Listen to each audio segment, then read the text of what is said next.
სპორტის მუზეუმს 3 ექსპონატი შეემატა. საერთაშორისო ფესტივალებზე მოპოვებული 300 ქართული სპორტის მუზეუმში დაიდებს ფინას. საუბარია რეჟისორ გოგი თორაძის ტრილოგიაზე,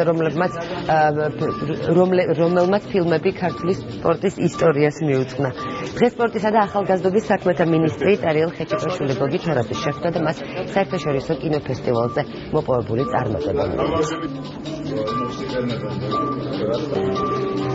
ჩვენ შევთანხმდით შემდგომ პროექტებსაც ერთად განვახორციელებთ და ძალიან მნიშვნელოვანია, რომ ამას ძალიან მაღალი დონის პროფესიონალები აკეთებენ ფაქტობრივად.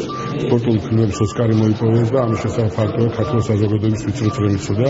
ჩვენ ხელს შევუწყობთ ერთის და მეორე ძალიან მნიშვნელოვანია ასევე, რომ ეს თავსები განთავსდება ჩვენ მუზეუმში და ამის შესახებ გაიგებს მომავალი თაობა. მოვწებდეს 50-იანი და 60-იანი წლების რაგბის უნიკალური კადრები, რომელიც რაგბისტებსაც არ გვაქვს ნანახი.